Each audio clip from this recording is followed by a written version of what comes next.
मेरी माँ, मेरी जिंदगी। बचपन से ही उसे देखा है कि हमारी हर जरूरत को पूरा करने के लिए कदम कदम पर उसे एक लड़ाई लड़नी पड़ी। अरे तू क्यों पढ़ाई छोड़ के आया? जा जाकर पढ़। उसका एक ही सपना है कि मैं अपनी लाइफ में बहुत सक्सेसफुल हूँ, और मैंने माँ का वो सपना पूरा करने के लिए पूरी जान लगा दी। बहुत साल लग गए, लेकिन हम घर आ ही गए। हर वक्त उस सपने को पूरा करने का एक जुनून सा सवार हो गया मेरे सर पे, और एक के बाद एक नई ऊंचाइयों को छूने के इस जुनून में मैं एक दिन उनसे टकराया। मिस सोनाक्षी बोस।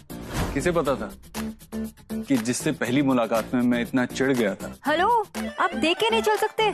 चलने की तमीज नहीं है ना, तो घर पे बैठना सीखिए। हेलो मैम, बात करने की तमीज नहीं है तो चुप रहना सीखिए। वही मेरी खुशी की वजह बन जाएगी। माँ के लिए मुझे एक अच्छे न्यूट्रिशनिस्ट की तलाश थी, और मेरी तलाश खत्म हुई मिस सोनाक्षी बोस पर। तुम बस वहीं से शुरू हुआ मिस्टर ओबोद्रो और मिस खरगोश की नोक-झोंक का सिलसिला।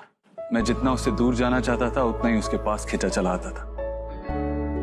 नोक-झोंक प्यार में बदली, और फिर बात आई प्यार का इजहार करने की। Miss Sonakshi Bose, I love you as a friend, right? I love you as a man loves a woman. माँ सोनाक्षी को पसंद नहीं करती थी। धीरे धीरे उसकी तबीयत खराब होने लगी।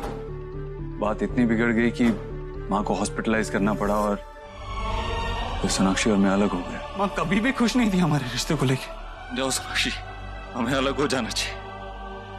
इसे दूरी के दर्द को बर्दाश्त करने के लिए मैंने शराब का सहारा लिया। मैं टूट चुका था। माँ समझ गई थी कि सोनाक्षी के बगैर मैं खत्म हो जाऊंगा। इसीलिए माँ ने मेरा दिल रखने के लिए हार मान ली। खुद मेरा रिश्ता लेके सोनाक्षी के घर गई। मैं तुमसे अपने बच्चे की खुशियां मांग रही हूँ। तुम्हारे साथ ही उसकी सारी खुशियां हैं। शादी के लिए हाँ कर दो। फिर शुरू हुई हमारी न्यू जर्नी। सब कुछ बिल्कुल एक सपने की तरह था।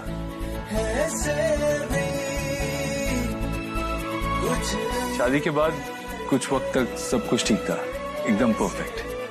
लेकिन कुछ देर बाद माँ और सोनाक्षी के बीच डिफरेंसेस आने लगे। छोटी छोटी बातों की वजह से सोनाक्षी और मेरे बीच में डिफरेंसेस आने लगे। जिस सिचुएशन में माँ ने हम दोनों को यहाँ खड़ा किया है, वो सिर्फ आपके वजह से। Be a man Dev, accept कीजिए। एटलीस्ट अब तो सच बोलिए। हाँ, ये सारी गलती मेरी ही है। मेरी गलती है कि मैंने तुमसे प्यार किया। मेरी गलती है कि मैंने तुमसे शादी की। गलतफहमियां इतनी बड़ी कि एक बार फिर हम अलग हो गए। अभी से तुम्हारे और मेरे बीच में कोई रिश्ता है ही नहीं। तुम्हारी शक्ल भी नहीं देखना चाहता। इस बार सोनाक्षी मुझसे 7 साल तक दूर रही, और सोनाक्षी के साथ साथ देव भी कहीं खो गया था। और इस नए देव को मैं खुद भी कभी कभी नहीं पहचान पाता था, पर डेस्टिनी ने हमें एक बार फिर मिलाया। और इस बार सिर्फ सोनाक्षी नहीं, मेरी बेटी सुहाना भी थी। 7 साल की सुहाना।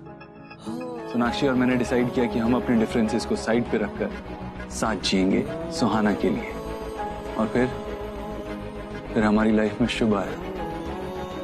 मैं उसके साथ हर मोमेंट, हर पल को एंजॉय कर रहा था। ऐसे में सोनाक्षी फिर से काम शुरू करना चाहती थी। मैंने स्टे एट होम हस्बैंड बनने का डिसाइड किया। शुभ अब इतना बड़ा हो गया था कि मैं भी काम रिज्यूम कर सकता था। सब बहुत अच्छा था। कुछ पुराने रंग फीके पड़े हैं तो कुछ नए रंग ऐड भी तो हुए। आइए मिले इन नए रंगों से, कुछ रंग प्यार के एक नई कहानी में।